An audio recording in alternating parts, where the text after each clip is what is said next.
Bom, gente, voltando aqui, depois de problemas técnicos,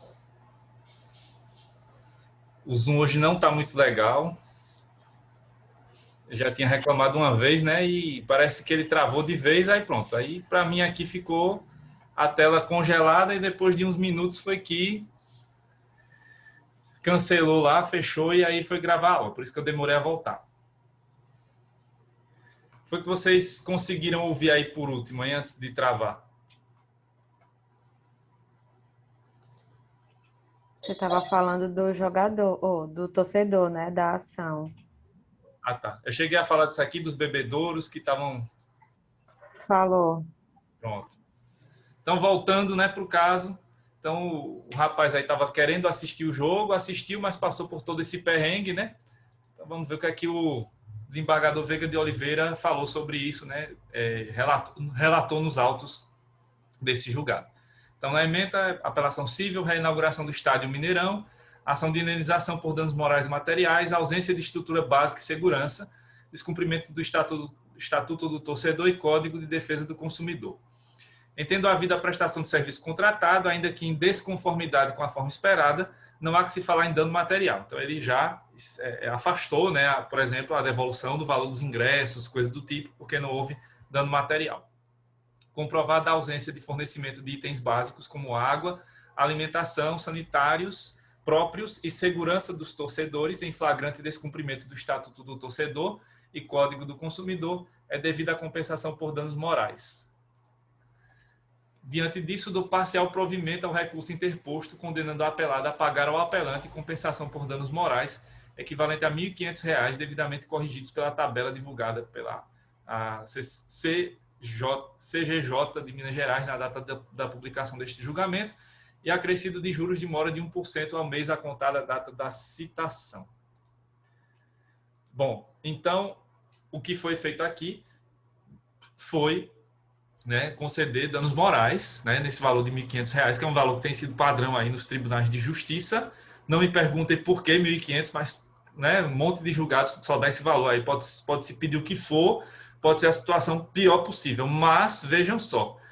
Aí eu estou passando para vocês a decisão do Tribunal de Justiça, né, em segunda instância, mas em primeira instância, né, o juiz da causa, né, lá na primeira instância, ele indeferiu o pedido e ele ainda passou, né, uma decisão que foi bem controversa, em que ele praticamente, né, dizia ali, em outras palavras, que o torcedor já sabia que ia para o estádio, que estaria diante dessas situações e que deveria ser dever do consumidor, né, levar em consideração a situação de inauguração do estádio e tudo mais. Ou seja, ele praticamente invertia a situação aqui de vulnerabilidade e passava a vulnerabilidade não do consumidor e a hipossuficiência, mas para a administradora do estádio, o que é algo totalmente descabido.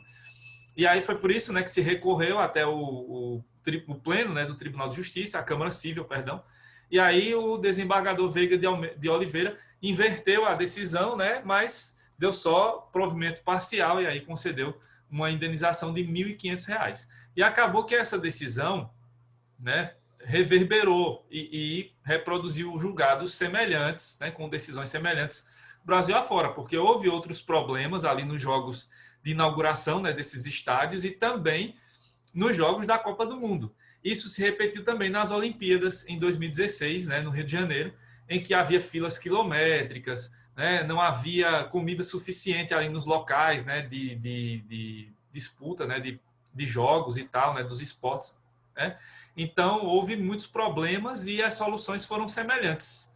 No final das contas, a discussão era, né, se o lazer é um bem de consumo, mas quando há dano, né, a esse direito e tudo mais, geralmente, se o serviço foi cumprido, né, se o produto foi entregue, não há dano material, e aí vai-se para a esfera dos danos morais, e aí há essa questão do quantum indenizatório, mas o quantum indenizatório tem seguido um padrão, apesar de ser proibida a tarifação, mas vocês vão observar, né, vendo aí os julgados semelhantes, que as decisões sempre ou quase sempre giram em torno desse valor cabalístico de R$ 1.500, né, seja para quem for, né, e seja para a situação que for. É um outro problema que mais à frente a gente vai se deparar e vamos analisar isso quando estudarmos o dano moral e as outras implicações aqui no direito do consumidor, certo? Até agora deu para entender o que eu falei sobre produto? Professor, eu só fiquei com uma dúvida. No caso do lazer, ele é considerado como um bem, certo? É amplamente considerado como um bem.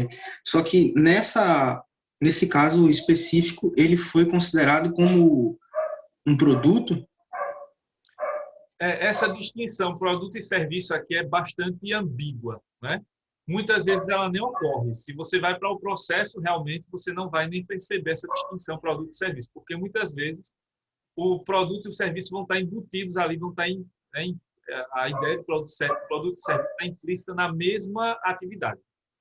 Então, por exemplo, você vai para um restaurante, ali o serviço é o restaurante, mas o restaurante está entregando a você um produto e aquele prato que você pediu, né? Aqui, em relação ao jogo, né, a essa questão do estádio e tudo mais, o que foi analisado aqui foi o serviço, especificamente, né? Mas pode-se analisar também sobre a esfera do produto, que seria a questão do ingresso, né, da forma pela qual você vai, né, poder participar daquele evento. Então, com relação ao produto, né, foi afastada a questão do dano, porque foi, né, o produto foi entregue que era o ingresso, a possibilidade de participação ali no jogo e tal.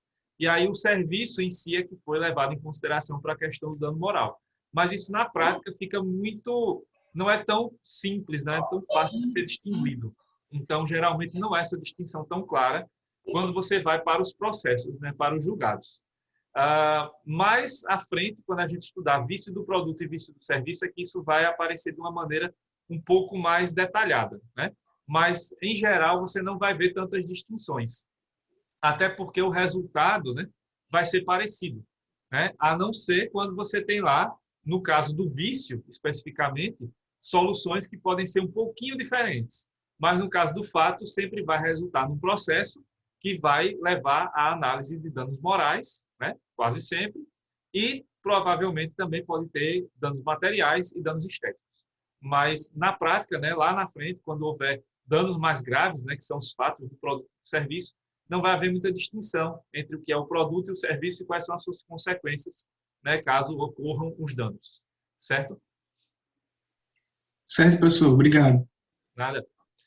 Bom, então agora a gente vai seguir e vamos para a definição de serviço. Bom, produto não tem muito o que discutir, né? Como vocês viram, é uma questão mais ampla e a gente leva em consideração um conceito bastante amplo do que são os bens. Mas quando se fala em serviço, aí as coisas mudam um pouco, porque aqui tem um pouco mais de detalhes a ser ressaltados. Primeiramente, vamos ver o conceito de serviço que está lá no artigo 3º, parágrafo 2º do Código do Consumidor. O que é que dispõe esse parágrafo 2º? Vamos à leitura. Serviço é qualquer atividade fornecida no mercado de consumo, mediante remuneração, inclusive as de natureza bancária, financeira, de crédito e securitária, salvo as decorrentes das relações de caráter trabalhista. Só um detalhe, né, que eu falei na aula passada, e só lembrando aqui, aquilo sobre o óbvio, né, da ADIM dos bancos. Olha como está aí a redação do parágrafo 2º. É óbvio, né, que as atividades de natureza bancária, financeira, de crédito e de seguros estão incluídas como atividades de consumo, são serviços de consumo. Mais claro do que isso, impossível. Mas mesmo assim, eu digo a vocês e repito, né, às vezes no Brasil, ou muitas vezes, é preciso dizer o óbvio, né? E muitas vezes o próprio Supremo Tribunal Federal é levado a ter que dizer o óbvio. E foi o que aconteceu lá na ADIM dos bancos, né, em que o Supremo teve que confirmar isso que já está óbvio, obviamente colocado no Código do Consumidor. Atividades voltadas para, né, questões de bancos, financeiras, né, atividades de crédito e seguros são atividades, sim, de consumo. Né? Então, só ressaltando isso que eu falei semana passada, lembrando disso aqui na leitura desse parágrafo 2º. E aí depois a gente fala no finalzinho desse assunto sobre essa questão das relações de caráter trabalhista, mas vamos nos focar no essencial, que é a parte principal aqui, né? O serviço, né? O conceito de serviço como atividade fornecida no mercado de consumo mediante remuneração. é daqui que a gente vai extrair o sentido, né, que esse parágrafo segundo quis dar para o que seja o serviço no direito do consumidor. Então, vamos lá. Então, acabamos de ver no parágrafo segundo, nessa leitura, que serviço é colocado como atividade. Atividade, como lá no caso do produto, aqui também no caso do serviço, atividades que são voltadas para o comércio, né? Então, aqui sempre vai haver atividades, né? Sempre vão estar relacionadas aqui ao conceito de serviço do CDC, as atividades relacionadas ao comércio, atividades passíveis de comércio, passíveis de negociação. Bom, que atividades são essas? Aí, quando a gente estuda, né, as atividades, as espécies de atividade, nós vamos encontrar na doutrina 3 espécies. A atividade puramente gratuita, a atividade aparentemente gratuita e a atividade onerosa. Vamos ver o que significa cada uma delas e vamos, ao final, né, analisar qual delas ou quais delas entram no conceito de serviço que acabamos de ler do Código do Consumidor. Começando pela atividade puramente gratuita. Nesse primeiro caso, o serviço é prestado no exclusivo interesse do beneficiário, não trazendo nenhuma vantagem pecuniária às entidades beneficentes. Neste caso, as regras do CDC não incidem sobre estas atividades. Então, atividades puramente gratuitas não são atividades de consumo, certo? Porque essas atividades, elas são totalmente gratuitas, não têm remuneração nenhuma, nem direta nem indireta. E elas se baseiam mais na questão da solidariedade humana, vamos dizer assim, do que na comercialização de produtos ou serviços, certo? Ou, né, no caso aqui específico, na questão da definição do que seja serviço. É cada vez mais raro uma sociedade extremamente capitalista como a nossa, né, e cada vez mais voltada para, né, a questão da movimentação financeira de dinheiro, né, seja comprando ou vendendo, né, negociando, enfim. Então, é cada vez mais raro você encontrar atividades no nosso direito que se enquadrem como atividade puramente gratuita.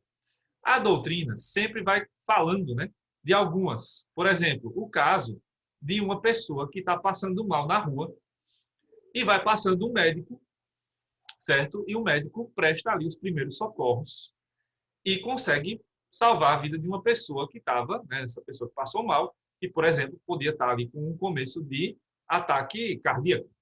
Então, esse médico prestou ali os primeiros socorros, a primeira assistência, e conseguiu salvar a vida daquela pessoa. Depois foi embora, não recebeu nada por isso. Então, essa seria uma atividade puramente gratuita, né?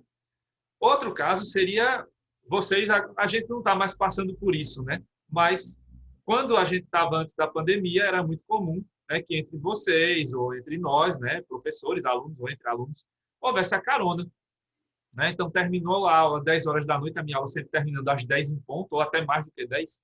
E aí, né, complicado para voltar para casa, né, lembrando daquela realidade antes da pandemia, os ônibus mais raros, né, depois das 9 da noite, enfim. Então, poderia rolar uma carona. A carona, quando ela é pura e simplesmente uma carona, em que você está levando o seu amigo, sua amiga, para casa e não cobra nada por isso, nem racha combustível, então é uma atividade puramente gratuita. Você está exercendo ali, né, uma questão de solidariedade, né, enfim, pela amizade, enfim, por várias e várias razões. Mas até isso da carona hoje, né, foi meio que relativizado, porque quando você começa a ter serviços como Uber, 99, né, e assim por diante, vocês lembram que lá no começo, né, a Uber tentou colocar essa ideia de que era uma carona e não sei o quê, mas como é que é uma carona se você está pagando, né? Não é carona. É um serviço equivalente a um táxi, né? Então, esses serviços que temos hoje, né, dos aplicativos de viagem e tal, eles não são carona, né? E outra coisa também, né? Se você tem lá a carona que você vai rachar o combustível, né? Se, enfim, alguém vai pagar um valor, né, diário, semanal, aí já não é mais carona, entra no contrato de transporte lá do direito civil, né? Então, pode nem chegar a ser direito do consumidor, mas entra lá como um contrato de transporte geral do direito civil, né? Então, tem essas questões que aparecem aqui, né? E é cada vez mais raro você encontrar no direito atividades que são puramente gratuitas. Então, essas aí não entram, né, no conceito de serviço para o direito do consumidor. Então, o que é que vai ser serviço para o direito do consumidor? Aí a gente vai ver as outras espécies, de que maneira elas vão se enquadrar aqui, né? Pois bem, então vamos lá. O segundo conceito é a atividade aparentemente gratuita.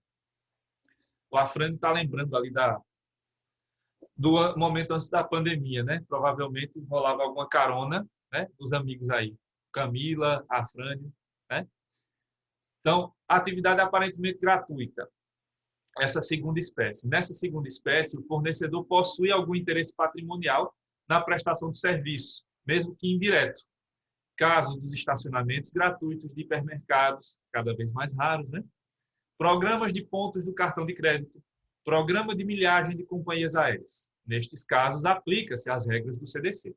Então, aí você tem uma atividade que parece ser gratuita, mas que não é gratuita, né? Porque tem um ganho indireto nessa atividade, certo? Pode até não ser que você esteja pagando para aquela empresa, mas outra pessoa com certeza estará pagando, né, de maneira solidária, vamos dizer. Então, nesse caso aí, vai haver sempre um interesse patrimonial na prestação de serviço, certo? Então, mesmo que o hipermercado ou uma loja te ofereça uma vaga de estacionamento gratuita, mas aquela vaga é aparentemente gratuita, porque aquela questão do estacionamento ali está entrando naquele estacionamento aparentemente gratuito, esse custo que está embutido lá nas mercadorias. Então, quando alguém compra alguma coisa nesse hipermercado, nessa loja, enfim, ela está pagando ali no preço daquele produto esse valor do estacionamento, certo? Então, é uma atividade aparentemente gratuita. Então, aí você pode pensar, mas eu entrei lá no estacionamento, né? Eu entrei naquela loja. Eu, por exemplo, tem lojas aqui em Maceió, em outras cidades, que aí você tem a loja, tem uma galeriazinha, né? E aí você não necessariamente vai comprar naquela loja, mas tipo, vai entrar numa casa lotérica que tem lá dentro para pagar uma conta, vai entrar em outra loja para comprar alguma coisa, ou simplesmente vai buscar a namorada, o namorado, um parente lá dentro, né, que está fazendo compras. Pode ser só isso, né? E aí o que acontece? Mesmo assim, né, aconteceu o pior, né? O seu carro foi furtado ou assaltado mesmo, né? Houve um roubo mesmo, né, com violência. Então, ali existe a responsabilidade do estacionamento. Então, aquela história que tem lá de uma placa, né, que vocês às vezes veem, ou muitas vezes, não nos responsabilizamos por objetos deixados dentro do veículo. Não nos responsabilizamos pelo veículo. Tudo isso é balela, porque, na verdade, existe a responsabilidade daquele proprietário, né, da empresa que está administrando o estacionamento ou do hipermercado ou loja que oferece para você o estacionamento gratuito. Então, existe sim a responsabilidade. Então, se algum produto seu, né, se algum bem seu é furtado, né, que estava dentro do carro, ou o próprio carro é furtado, existe sim a responsabilidade dessa empresa, certo?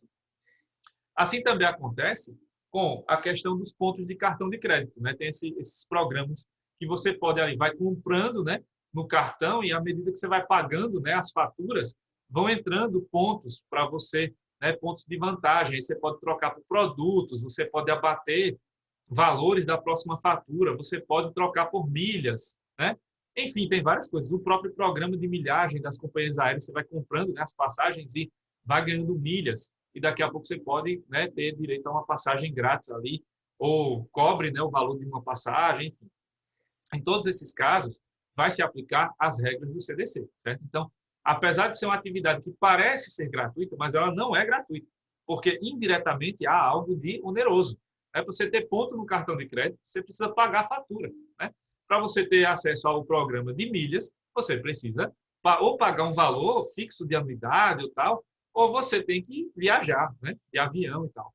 No cartão também, você pode pagar uma anuidade que vai te dar direito ao programa, mas vai ter que ficar comprando, né, no cartão para ter direito a isso. Então, não é uma atividade gratuita, é só aparentemente gratuita. Então, tem algo a ver com comercialização, tem algo a ver com produto que está, né, serviço que está dentro do comércio, então entra na regulamentação do CDC, certo? Então, havendo algum dano, né, o programa de milhagem, enfim, as milhas desapareceram lá sem razão aparente, de repente acabou o programa e não te deram nada, não te permitiram nem viajar, e você tinha milhas suficientes para isso, né? O programa de pontos do cartão de crédito acaba, sem aviso prévio, você também não tem direito a resgatar os pontos que você já tinha, enfim, várias situações que podem aparecer aí e que levam ao cometimento de, né, a questão dos danos e que pode levar a possíveis indenizações. Então, isso se enquadra, né, no conceito de atividade que está lá no CDC, que é conceito, né, relativo ao serviço, certo? E aí entramos, né, na grande maioria dos casos aqui, né, que são as atividades onerosas, né? E aí a atividade onerosa corresponde à grande maioria das atividades e é identificada sempre que há um bem de consumo sendo oferecido nesse mercado de consumo. E aqui cabe tanto a atividade que possui onerosidade direta, quanto a onerosidade indireta, ou seja, a aparentemente gratuita. Então, no conceito de atividade onerosa, entra a atividade onerosa pura e simples, né, que você entrar lá no supermercado, comprar lá comida e pagar, né, entrar numa loja de eletrodomésticos, comprar uma TV e pagar por ela, né, ou a questão da atividade aparentemente gratuita, como vimos agora, né, das milhas, dos pontos no cartão de crédito, do estacionamento do hipermercado, né, no caso dele ser gratuito, né, porque nos shoppings aqui paga-se e não é pouco, né, pelos estacionamentos dos shoppings. Enfim, então, atividade, portanto, né, nesse conceito de serviço, é a atividade onerosa, né, que vai ser a maioria, mas também a atividade aparentemente gratuita, certo? Então, só sai desse conceito, só não é, né, atividade de consumo a puramente gratuita, que é muito rara, né? É muito raro de você visualizar uma atividade aparentemente gratuita. Então, as outras que entram no conceito de aparentemente gratuita e onerosa são as atividades de consumo. Só a puramente gratuita que sai desse conceito, certo? Entenderam até aqui essa questão da distinção das atividades e quais são as atividades de consumo propriamente?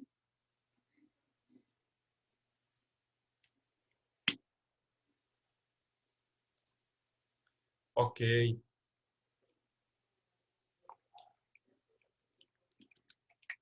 Bom, aí vamos a uma discussão que já apareceu aqui nos primeiros anos, né, da vigência do CDC e tudo mais, mas é algo que está bem definido hoje, né, sobre a questão dos serviços públicos. Serviços públicos são serviços de consumo?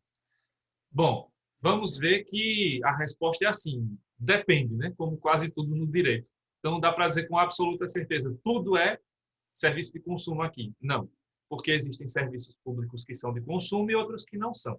Vamos distinguir isso daqui a pouco. Mas vamos ver que é possível, né, que existam serviços públicos que sejam regidos pelo CDC, certo? Então, serviços públicos também estão regidos pelo CDC, tanto em relação a serviços exercidos diretamente pelo Estado ou por empresas privadas a serviço do poder público, como nos casos de concessão de serviços públicos à iniciativa privada. Então, é possível, de maneira geral, que você veja aqui, né, visualize serviços públicos sendo regidos pelo CDC, tanto em relação à atividade direta quanto à atividade indireta do Estado. Lembrando lá aqueles conceitos de direito administrativo, certo? Então, não é essa distinção, atividade direta ou indireta, que vai levar ao fato de você ter um serviço que seja de consumo ou não. Não é isso. Então, aqui a ideia é bem ampla. Então, qualquer serviço público que entre nesse conceito, né, sendo atividade direta ou indireta, tem potencial para ser um serviço de consumo. Mas vamos ver que nem todos são, né? Nem todos se enquadram, porque vai ter uma distinção aí importante que veremos a seguir, certo?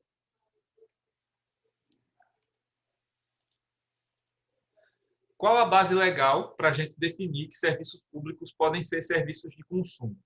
Temos aí o artigo 22 do Código do Consumidor, que coloca essa possibilidade. Os órgãos públicos, por si ou por suas empresas, concessionárias, permissionárias ou sob qualquer outra forma de empreendimento, são obrigados a fornecer serviços adequados, eficientes, seguros e, quanto aos essenciais, contínuos. Então, a gente já viu, né, sobre essa questão da eficiência, que é um princípio constitucional que também incide aqui, está aí, né, bem colocado. Mas, além disso, né, existe a obrigação de fornecimento de serviços adequados, seguros e contínuos, no caso dos serviços essenciais, né? Tem uma definição de atividades essenciais lá na lei, né? Lei de greve, né? Tem essa definição. E existem outras definições que vão aparecendo aí. E essa questão das atividades essenciais, né? Elas aparecem Em relação aos serviços privados, agora, essa discussão toda, durante a pandemia, sobre o que é essencial, o que não é, e como não temos coordenação nacional, porque o governo está, né, mais perdido do que, né, não sei nem o quê, então o governo federal não tem esse controle, né, não está conseguindo dar nenhuma resposta, até porque sabemos bem qual é o objetivo do governo em relação à pandemia. Então, aí fica para os governos estaduais e municipais definir o que é atividade essencial. Isso vai variando de estado para estado, de cidade para cidade, inclusive, né? Mas em relação aos serviços públicos, aí já temos uma definição mais ou menos do que sejam serviços essenciais como água, luz, telefone, internet começa a aparecer como serviço essencial, né, de uns anos para cá. Então, tem alguns serviços que aparecem aí. Hospitais, né, entram também. Educação, mas aí, né, vem a discussão agora da pandemia, até onde vai essa essencialidade, né, e se a essencialidade passa pela questão de ser uma atividade exclusivamente presencial ou remota, como estamos fazendo agora. Enfim, tem outras coisas. Mas aqui não é serviço público, no nosso caso, da CEUNE, né? Mas no caso das universidades, né, federais, estaduais, aí entra essa discussão também. Mas aí o artigo 22 abre essa possibilidade de termos atividades de consumo, que são aí, né, atividades que são consideradas serviços públicos. Mas aí a questão principal, né, fundamental, todo serviço público é atividade de consumo? Vamos ver que não, né?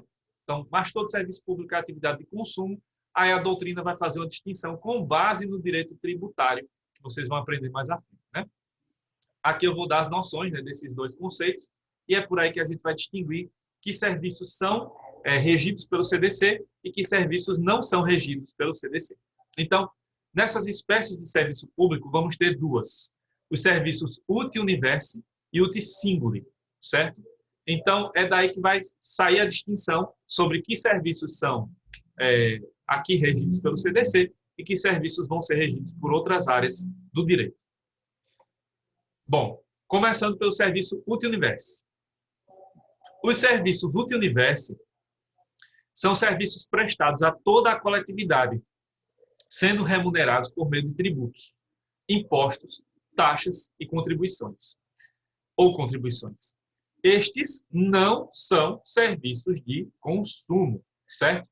Nos serviços uti universi, o uti universi está se referindo numa tradução, né, bem ampla, né, bem livre, seriam serviços para um universo de pessoas, né, para todos, né, um serviço universal. Então, nesses serviços universais, nós temos, então, serviços que são prestados para todos nós, né? E nós pagamos como contribuintes por esse serviço. Pagamos por meio de tributos, impostos, taxas ou contribuições, certo? Então, esses serviços eles acabam entrando na esfera do direito tributário, na esfera do direito administrativo, que vocês já, né, estudaram, enfim. Então, pode entrar em outras esferas aqui do direito, mas não especificamente no direito do consumidor. Mas aí você pode se perguntar, e eu sou contribuinte e não tenho esse serviço prestado de maneira adequada. Se não está regido pelo CDC, então o Estado não tem responsabilidade? Claro que tem. Isso vocês aprenderam com Manuela no semestre passado. Responsabilidade civil do Estado. Então é aí que entra, né, a responsabilidade civil do Estado que está lá prevista na Constituição, né? Então, nesses serviços uti universi, vai haver responsabilidade, mas não é pelo direito do consumidor, mas sim lá pela responsabilidade civil do Estado, porque aqui não estamos tratando de consumidores, mas sim de contribuintes, cidadãos e cidadãs. Então, essas atividades vão ser regidas por outras áreas do direito e não pelo direito do consumidor, certo? Então, se o uti universi não pode ser regido pelo direito do consumidor, não tem como, vai sobrar o uti singuli. Mas deixa eu mostrar uns exemplos aqui, né? Então, serviços uti universi, por exemplo, aí, né? Essas nossas figuras. O serviço de segurança pública, né? Que é exercido aí pela Polícia Militar, Guarda Civil Municipal. Então, a segurança pública em geral é um serviço uti universi, né? Não tem como, né, entrar como relação de consumo. Aí, do lado, né, vai estar, na parte de cima, um monte de postes acesos, né? Iluminação pública. Então, o serviço de iluminação pública é um serviço uti universi, né? Ele é regido aí pelo direito tributário e tal, não aqui pela questão do direito do consumidor. Mas embaixo está aí o caminhãozinho dos bombeiros, então os bombeiros também, né, o serviço de bombeiros, não é um serviço de consumidor, os LED do Rui Palmeira, né? E agora já outros que estão aparecendo, né, do JHC. E aí no final, né, para a gente que está aqui em Maceió, a foto do Hospital Metropolitano, essa foto é antiga, né, porque foi ali logo quando ele estava para ser inaugurado, já está mais arrumadinho agora, né? Então a foto do Hospital Metropolitano, então os serviços de saúde, né, dos hospitais públicos não entram aí do SUS, né? Não entram na questão do direito do consumidor em geral, não entram, tá? Aí vai ser regido pela responsabilidade civil do Estado, certo? Inclusive essas questões aí que estão se referindo, né, ao kit COVID, se são em hospitais públicos, isso vai entrar na responsabilidade civil do Estado, né? É outra questão que vai aparecer, eu já falei disso aqui em outras aulas, né? E que pode aparecer em breve aí, né, na justiça, vão começar a pipocar ações de pessoas que estão sofrendo aí. Já está começando a se confirmar, né, que quem está usando o kit COVID, com esses remédios aí da cura mágica que não estão servindo para COVID, lógico, estão tendo mais riscos de ir para a UTI e ter problemas de fígado e rins. Estão, inclusive, engrossando as fileiras já existentes, né, da fila de transplantes. Então, a coisa está mais grave do que se imaginava. E tudo isso é resultado dessa política desastrosa, né, como a Camila está falando aqui, nem cura e ainda traz outros problemas. Exatamente é isso que acontece, né? Então, nessa política desastrosa da pandemia no Brasil, a consequência tem sido essa aí prática, né? E aí não é relação de consumo, não. Se é lá pelo SUS, não é relação de consumo. Vai para o direito, vai para a responsabilidade civil do Estado, direito tributário, etc. Não aqui, certo? E aí temos aí o serviço de saúde tem que ser mais UTI, exatamente, UTI universal ainda, exatamente, né? E aí temos que defender o SUS até, né, o fim, justamente por isso, né, para garantir saúde de qualidade universal para todos. Não pelo direito do consumidor, mas pelas outras áreas do direito. Então entra aqui um outro conceito, né, de serviço, que é o serviço autoespécie, né, que é o serviço uti singuli. E aí nessa tradução aberta e tal, seria um serviço voltado para a singularidade, um serviço individualizado, certo? Você consegue distinguir aqui quem são os consumidores, né, desse serviço, as pessoas que são destinatárias dele, ou uma pessoa só, uma coletividade de pessoas. Então, esses serviços são prestados aos seus usuários por meio de contrato individual ou coletivo, mas com precisa identificação dos usuários, sendo remunerados por meio de tarifa, certo? Então, esses sim são os serviços que entram aqui, certo? Então, aqui você não paga imposto, você paga tarifa sobre esses serviços. E eles são prestados por meio de contrato individual, cada um de nós assina lá o contrato, ou de maneira coletiva. Mas é uma coletiva que não é difusa, né? É coletivo mesmo, porque aqui existe a identificação precisa de quem são os usuários desse serviço. Então, aí você tem, nesses casos, a figura do consumidor, certo? É aqui que entram os serviços públicos que são regidos pelo CDC, certo? Que serviços são esses? Aí estão exemplos, e como estamos em Alagoas, não poderia deixar de colocar exemplos daqui do estado, né? Então, os ônibus, né, aqui de Maceió, os ônibus que estão aí com esse colorido, né? Então, serviço de transporte público, né, municipal, intermunicipal, é serviço uti singuli, é tarifa que você está pagando ali, né? Aquele valor que você paga em dinheiro, ou que você está pagando passando aquele cartão, né? O que aqui chama um cartão bem legal, aqui em Maceió. Então, é serviço de singuli, é serviço de consumo, então tem que ter um serviço de boa qualidade, se não tiver, vai lá, né? Procon, Justiça para buscar um bom serviço. Estamos carecendo de bom serviço público aqui, de transporte em Maceió, há anos, né? Estamos bem atrasados nisso e precisa melhorar urgente. Casal, né, que é a companhia de saneamento, né, água e saneamento de Alagoas. Então, está aí o serviço de água, né, também o serviço de singuli. Então, você paga lá a tarifa pela água, pelo esgoto. É aí serviço de consumo. A Equatorial, que é a empresa hoje que, né, fornece energia para o estado de Alagoas. Então, a Equatorial é a nossa fornecedora, ou distribuidora, né, porque tem a Chesf ainda.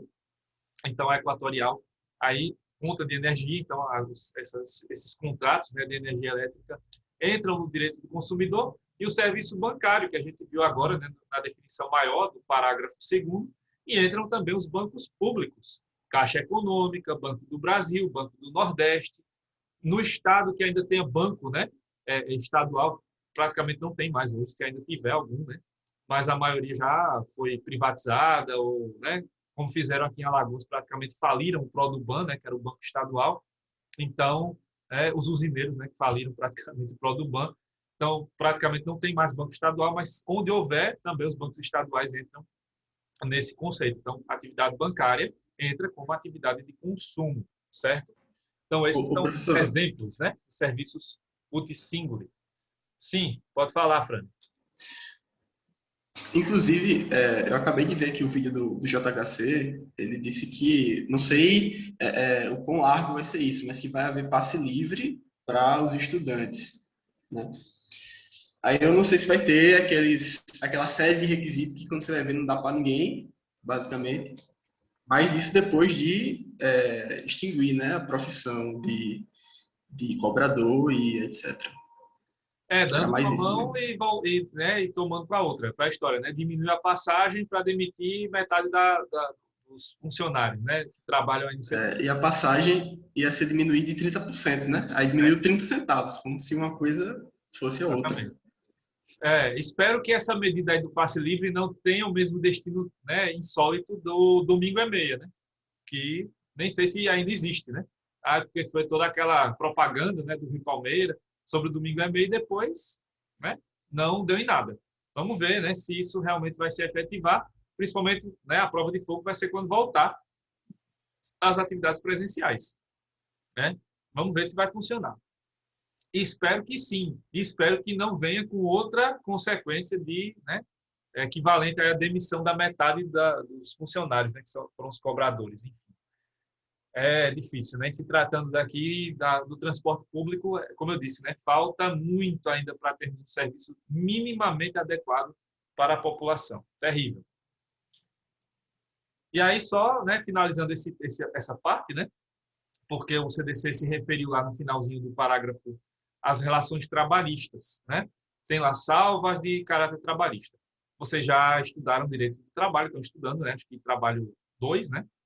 Então, apesar do próprio CDC não admitir a incidência de suas normas a estes casos, será possível a aplicação por analogia dos dispositivos consumeristas em face do disposto no artigo 8º da CLT, porém essa corrente é minoritária. Então, há uma discussão aqui, mas é da minoria da doutrina, né? Uma discussão que passa ali tangenciando sobre se relações trabalhistas são ou não, né, passíveis de sofrer incidência do CDC ou de ter a CLT aqui incidindo sobre o Código do Consumidor, o direito do consumidor, mas só se for por analogia, né, na falta de uma regra que trate do tema. Mas é bem difícil isso acontecer, muito raro, vocês dificilmente vão ter alguma situação dessas na prática, né, acontecendo. Aí só a ressalva, né, para não dizer que não falei sobre essa questão das relações trabalhistas, certo? Pessoal, alguma dúvida sobre o que falamos aí agora? Bom, como teve lá a nossa falha técnica, né? Vou pegar mais um pedacinho aí da aula na terceira parte, tá? Então, a gente vai falar sobre a responsabilidade do fornecedor no direito do consumidor. Aí só aspectos gerais hoje, né? Porque depois da prova vamos ver isso com mais detalhes, certo?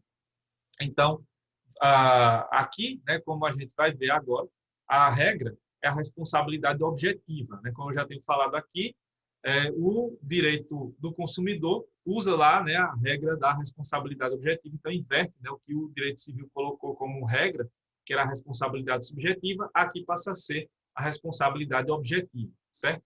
Então, me aguardem aí que falta menos de 1 minuto para acabar essa parte. Eu volto para a gente ter só mais uns 5, 10 minutos no máximo de aula para eu poder completar essa partezinha aqui, tá certo? Então, já volto. Me aguardem aí.